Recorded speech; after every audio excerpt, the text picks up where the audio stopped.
نحمده ونصلي على رسوله الكريم اما بعد اعوذ باللہ من الشیطان الرجیم بسم اللہ الرحمن الرحیم قل آمنوا به او لا تؤمنوا ان الذين اوتوا العلم من قبله اذا يتلى عليهم يخرون للاذقان سجدا صدق اللہ العظیم۔ آپ نے پڑھا ہے قرآن پاک کو اللہ تعالیٰ نے اتارا، آسمان دنیا پر سارا اکٹھا اترا، حضور علیہ الصلوۃ والسلام کے کلم مبارک پر 23 سال کے عرصے میں اترا۔ سب سے پہلی آیات تو اقرأ بسم ربک الذی خلق، 5 آیات اتری۔ جبل نور بھی اسے کہتے ہیں، فاران کی چوٹی بھی اسے کہتے ہیں۔ آپ علیہ الصلوۃ والسلام ادھر ہی تشریف فرما تھے جب آپ پر یہ پہلی آیات اتری۔ آخری آیات جو اتری وہ عرفات میں 9 ذوالحجہ 10 ہجری تھی، جمعہ کا دن عصر کے بعد اتری۔ الیوم اکملت لکم دینکم واتممت علیکم نعمتی ورضیت لکم الاسلام دینا۔ اس کے بعد آپ علیہ الصلوۃ والسلام پر قرآن پاک کا اختتام، ویسے وحی آتی رہی لیکن قرآن پاک کی آخری آیات تھی۔ ایک دم کا مطالبہ تھا، اللہ تعالیٰ نے حکمتاً ایک دم نہیں اتاری، تھوڑی تھوڑی اتاری ہے۔ حفاظت اپنے ذمہ میں لے لی اور اسباب بھی بنا دیے کہ سینہ بسینہ اس کو محفوظ کرتے چلے گئے۔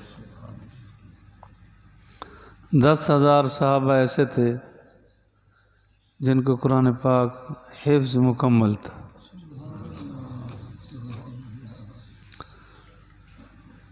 تورات، زبور، انجیل، صحائف کسی کو یاد نہیں تھے پورے۔ یہ قرآن پاک کی خصوصیات میں سے ہے کہ اس کو یاد کیا جاتا ہے اور محفوظ رہتا ہے۔ لیکن جو محنت کرے، جو محنت نہیں کرے گا تو اس کے پاس تو نہیں رہے گا۔ حدیث پاک میں تو یوں مثال ہے کہ قرآن پاک پڑھنے کی مثال یوں ہی ہے جیسے اونٹ کے ناک میں نکیل ڈال کے ہاتھ میں رسی پکڑ کے رکھو۔ جیسے رسی چھوڑی تو اونٹ بھاگ جائے گا، اسی طرح پڑھنا چھوڑا تو قرآن بھول جائے گا۔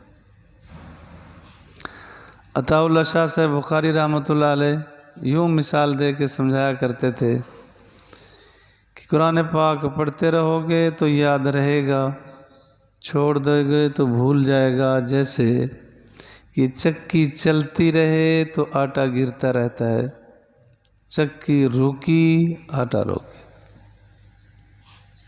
تو یوں پڑھنا چھوڑ دیا۔ یہ بات بھی ذہن میں بالکل جگہ دینی چاہیے اس کو کہ قرآن پاک کا حفظ کرنا مستحب کا درجہ ہے۔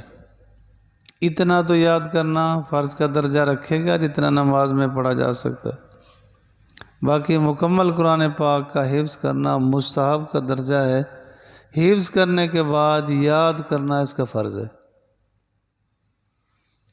یاد رکھنا فرض ہے۔ اگر سستی کی تو اب مار پڑے گی۔ تو قرآن پاک اللہ تعالیٰ نے تھوڑا تھوڑا، شاید ایک حکمت یہ بھی ہو کہ ساتھ ہی ساتھ یاد ہوتا جائے۔ اور صحابہ اکرام رضوان اللہ تعالیٰ علیہ اجمعین تو یوں یاد کرتے تھے کہ جیسے آیت یاد کی پھر عمل میں بھی لائے۔ ہمیں بھی چاہیے۔ تو اللہ فرماتے ہیں قل آمنوا بہ، فرما دیجئے ایمان لاؤ اس پر، او لا تؤمنوا یا ایمان نہ لاؤ۔ طرح طرح کے اعتراضات نہ لاؤ۔ ان الذین اوتوا العلم، مگر بے شک وہ لوگ جو دیے گئے علم من قبل اس سے پہلے، اذا یتلی علیہم جب پڑھا جاتا ہے ان کے پاس قرآن پاک، یخرون وہ گر پڑتے ہیں، للاذقان سجدا ٹھوڑیوں کے بل سجدہ کرتے۔ یہود میں بھی نصارہ میں بھی، یعنی اہل کتاب میں کچھ ایسے لوگ بھی تھے جنہوں نے قرآن پاک سنا تو ایمان لے آئے۔ حضرت عبداللہ ابن سلام بن یامین، حضرت اسد، حضرت اسید، یہ یہودی علماء میں سے بڑے بڑے علماء تھے۔ جیسے قرآن پاک سنا، ایمان لے آئے، عمل کیے۔ اسی طرح حضرت تمیم داری، سلمان فارسی وغیرہ کئی صحابہ ایسے تھے جو عیسائی مذہب رکھتے تھے، جیسے قرآن پاک کو سنا پھر ایمان لے آئے، جھک گئے۔ تو اللہ فرماتے ہیں جو اولو العلم ہے،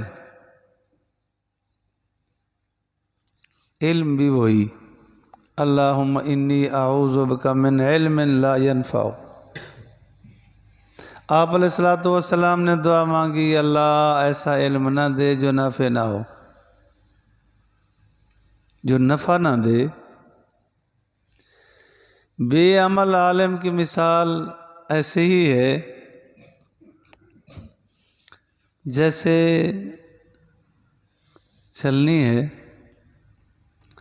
جب اس میں آٹا صاف کیا جاتا ہے تو اوروں کو تو آٹا صاف دے دیا، اپنے پاس اس نے کچرا روکا، چھان روکا ہے نا۔ تو بے عمل عالم کی مثال ایسے ہی کہ اوروں کو تو قرآن حدیث سناتا رہا، آپ بے عمل رہا۔ یا علماء فرماتے ہیں اس کی مثال ایسے ہے جیسے گدھ ہے، چیل ہے، کتنا اونچی اڑتی ہے لیکن کھاتی مردار ہے۔ جتنا بھی نام بن جائے کہ بہت بڑا عالم ہے، بہت بڑا فاضل ہے، بہت بڑا فلاں ہے، لیکن وہ ہے بالکل مردار کی طرح۔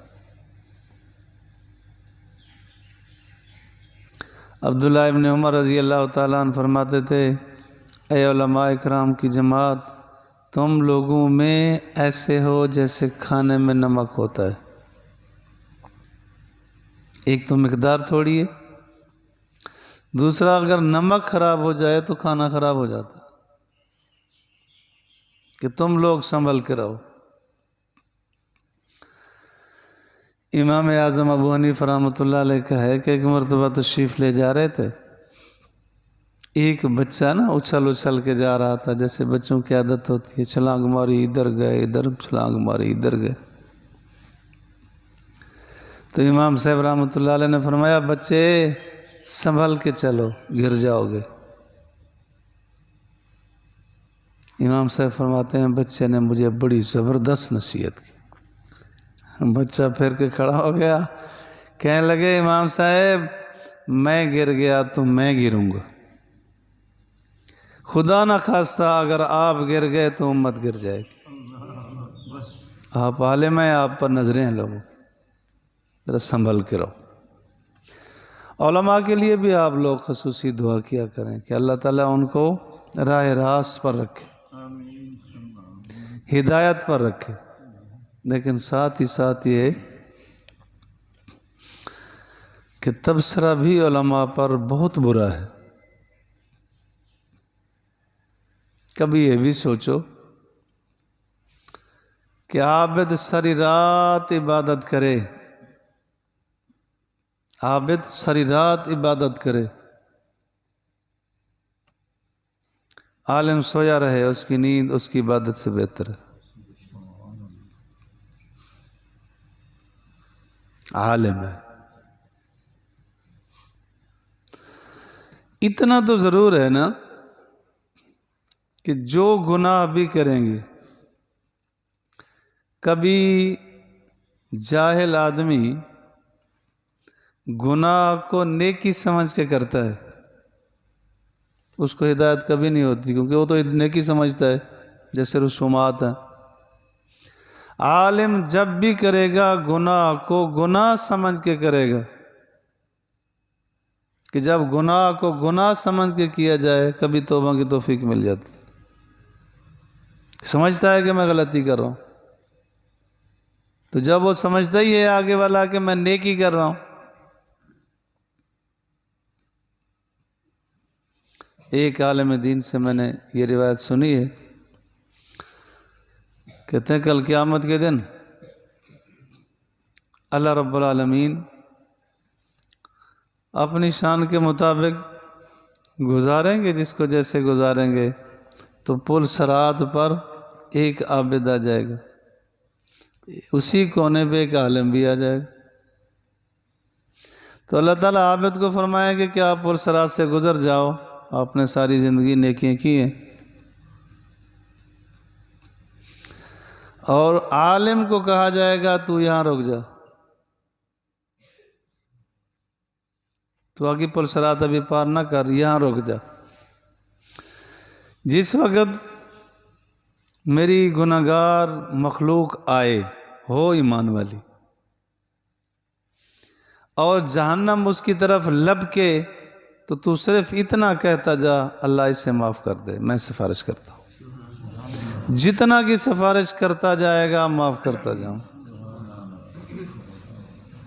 ایمان والو، علماء کا بھی بڑا مقام ہے، لیکن آپ کو شاید دھوکہ لگتا ہے ہمارے جیسے علماء سے، جو نام کے علماء ہیں کام کے علماء نہیں ہیں، اس سے دھوکہ لگتا ہے کہ شاید سارے مولوی ایسے ہوتے ہیں۔ نہیں بھائی، ایسے نہیں ہوتے۔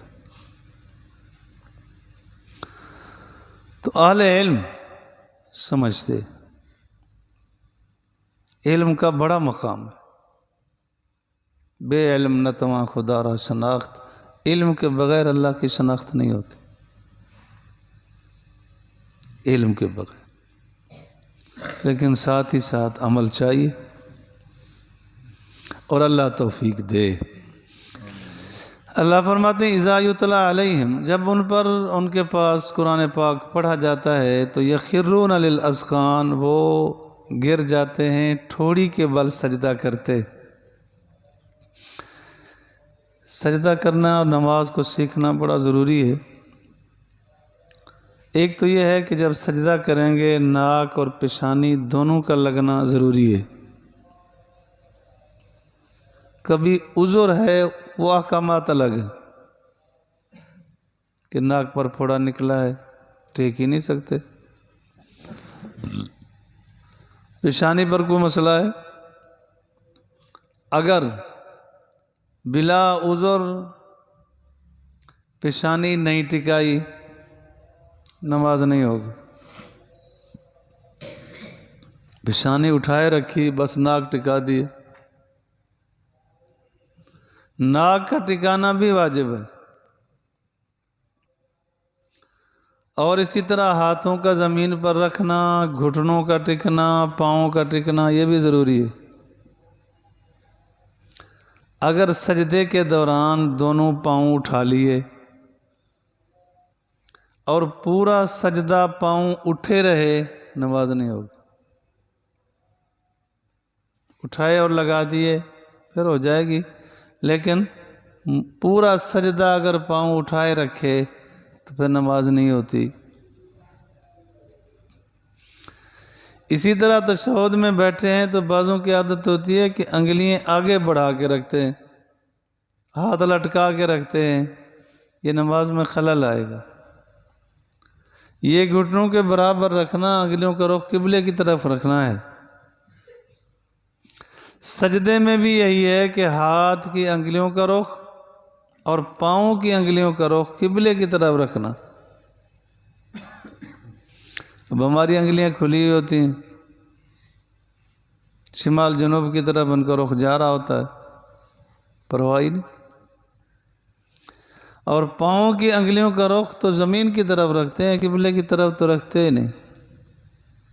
حالانکہ پاؤں کو دبا کے رکھنا، قبلہ رخ رکھنا سنت ہے، انہیں وہ سنت چھوڑی ہوئی ہے، اور احساس ہی کوئی نہیں کہ میں نے کچھ کیا ہوا ہے، پرواہ نہیں ہوتی۔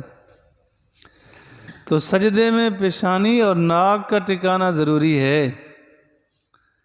ایک تو ٹھوڑی کا ذکر اس لیے کیا گیا کہ وہ بھی بالکل سجدے کے قریب ہو جاتی ہے،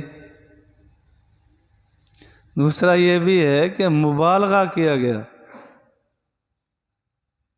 کہ وہ بالکل ہی جھکنے کو تیار ہیں اور خوب جھکتے، ہونا بھی ایسے چاہیے۔ قرآن پاک میں آیات سجدہ ہیں، جس وقت آیت سجدہ کی تلاوت کی گئی پڑھنے والے سننے والے دونوں پر سجدہ تلاوت واجب ہو جاتا،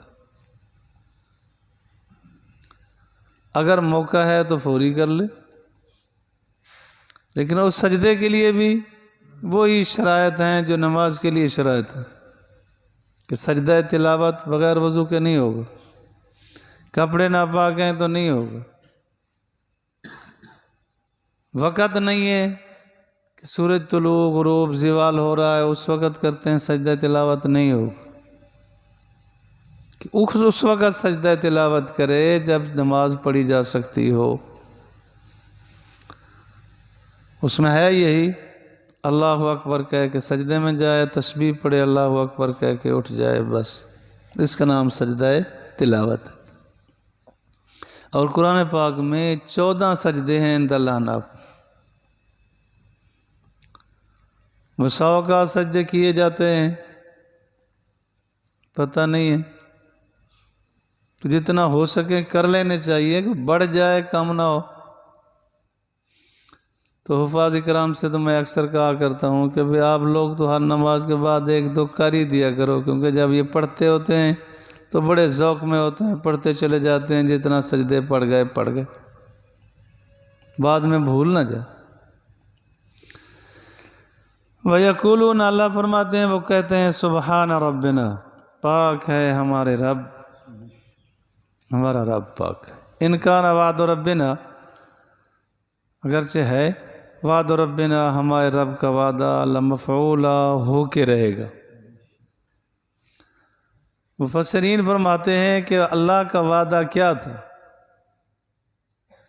کہ تورات میں ہے کہ موسیٰ علیہ السلام پر اللہ نے یہ حکم اتارا کہ چونکہ موسیٰ علیہ السلام حضرت اسحاق یعقوب علیہ السلام کی اولاد، ابراہیم علیہ السلام کی اولاد میں یعقوب علیہ السلام، پھر ان کی اولاد میں اسحاق علیہ السلام کی نسل سے یوں بنی اسرائیل چلے، تو اللہ نے اس میں فرمایا کہ تمہارے دوسرے خاندان سے میں ایک نبی بھیجوں گا، یعنی اسماعیل علیہ السلام کی اولاد میں سے۔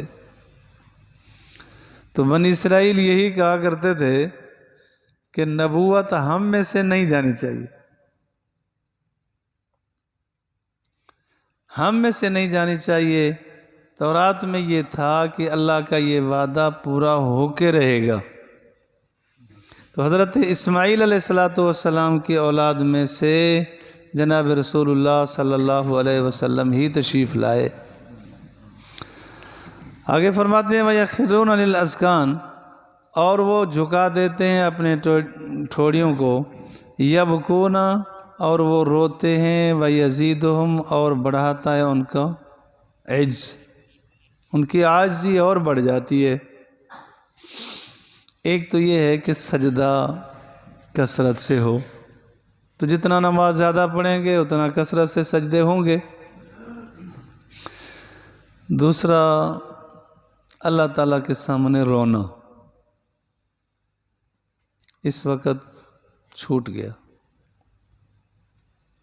حدیث پاک میں آتا ہے جو آدمی اللہ کے ڈر سے، اللہ کے خوف سے روئے اور اس کے آنکھوں سے مکھی کے سر کے برابر قطرہ نکل پڑا، جہنم حرام ہو گئی۔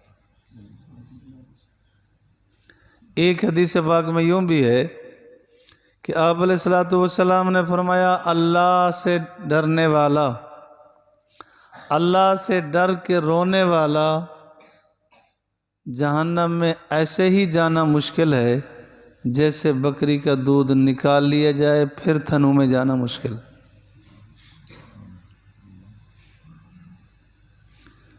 روح المعانی میں ہے، فرماتے ہیں کہ عوام بھی روئے علماء بھی روئے۔ حدیث پاک میں آتا ہے وہ آنکھ جہنم میں نہیں جائے گی جو اللہ کی خشیت سے رو لے یا اسلامی سرحد کی حفاظت کے لیے جاگ لے۔ جب آنکھ نہیں جائے گی تو آدمی نہیں جائے گا، جدا تو نہ کی جائے گی۔ فرمایا ان کی ایک صفت یہ ہے، حدیث پاک میں آتا ہے کہ آپ علیہ السلام تلاوت کرتے کرتے آپ کی روتے روتے سسکیاں بن جاتی تھیں۔ عقبہ بن شداد رضی اللہ تعالیٰ عنہ فرماتے ہیں کہ میں جناب عمر کے پیچھے نماز پڑھ رہا تھا، وہ نماز میں تھے، میں کئی صفیں پیچھے تھا، تو حضرت عمر رضی اللہ تعالیٰ عنہ کے رونے کی آواز میں سن رہا تھا۔ اس وقت رونا دھونا چھوڑ دیا۔ کئی مستورات آتی ہیں، مرد آتے ہیں کہ جی بچے کو دم کر دو، بچہ روتا ہے، تو اکثر میں عرض کر دیتا ہوں کہ جب بڑوں نے رونا چھوڑ دیا اب بچے روتے۔ ایک بزرگ کا واقعہ بھی پڑا ہے کہ ان کی طبیعت خراب ہو گئی تو احباب کو پتہ چلا، کئی سارے احباب بھاگ کے آ گئے، حضرت جی آپ کا تو زندگی کا کوئی پتہ نہیں، میرا قرضہ تو دیتے جاؤ۔ وہ قرضہ لے لے کے صدقہ کر دیتے تھے۔ آ گئے 7 آدمی آ گئے، انہوں نے کہا حضرت جی قرضہ دینا ہے، دے جائیں۔ فرمایا بیٹھو۔ اتنے میں ایک بچے نے آواز دی، فلاں چیز بیچ رہا تھا۔ اس بزرگ نے بلوایا ان کو، کہا کہ ان کو تقسیم کر دے۔ اس نے تقسیم کر دی، کہا جی پیسے دیں۔ انہوں نے کہا یہ پیسے لینے والے بیٹھے ہیں، تم بھی ان کے ساتھ بیٹھ جاؤ۔ تھوڑی دیر تو بچہ بیٹھا، پھر رونے لگا، رویا کہ جی اب مجھے دیر بھی ہو رہی ہے، وہ فلاں ہوگا فلاں، جس طرح ہوتا ہے کہ گھر میں سختی نہ ہو۔ تو اتنے میں ایک آدمی آیا، باہر کنڈی کھٹکائی، اس نے کہا حضرت جی ایک رات سے ہی دل میں آ رہا تھا کہ حضرت کو ہدیہ پیش کروں گا، یا آپ ہدیہ قبول فرما لیں۔ تو اتنا تھا کہ سب کا قرضہ اتر گیا۔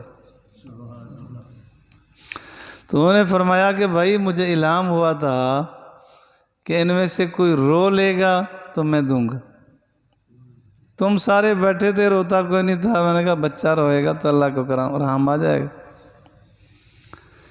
تو اس وقت رونا دھونا ختم ہو گیا۔ مصائب اور مشکلات جو دنیا نے ہمیں گھیر رکھا ہے اس سے تو بہت روتے،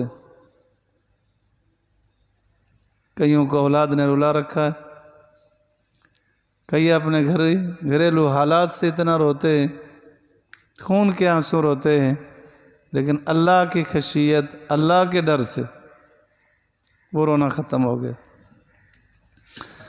حدیث پاک میں آتا ہے کہ جب اللہ تعالیٰ سے مانگو، دعا مانگو، باکو، روو۔ آپ علیہ السلام نے فرمایا باکو تباکو، روو، رونا نہیں آتا تو با تکلف روو۔ با تکلف کا معنی یہ ہے کہ کم از کم رونے کی کیفیت تو بناؤ۔ بار بار جس وقت اللہ رب العالمین کا نام لیں گے تو رونا آئے گا۔ عمر ابن عبدالعزیز رحمۃ اللہ علیہ بھی فرماتے تھے، ہائے افسوس اس وقت ہماری آنکھیں خشک ہو گئیں۔ تو اللہ تعالیٰ کو بے حد رحم آتا ہے جب اللہ کے خوف سے رویا جائے۔ اللہ فرماتے ہیں ان کی صفت یہ ہے، اہل کتاب جو ایمان لائے تھے تو وہ روتے تھے، وَيَزِيدُهُمْ خُشُوعًا، اور ان کا خشوع بڑھ جاتا تھا، عاجزی بڑھ جاتی تھی۔ عاجزی بھی چاہیے، جتنا اہل اللہ ہیں ان کی صفت ہے عاجزی، تکبر نہیں۔ اللہ تعالیٰ مجھے اور آپ کو اسلامی تعلیمات پر چلنے کی توفیق بخشے، صحیح معنوں میں سچا پکا مسلمان بنائے۔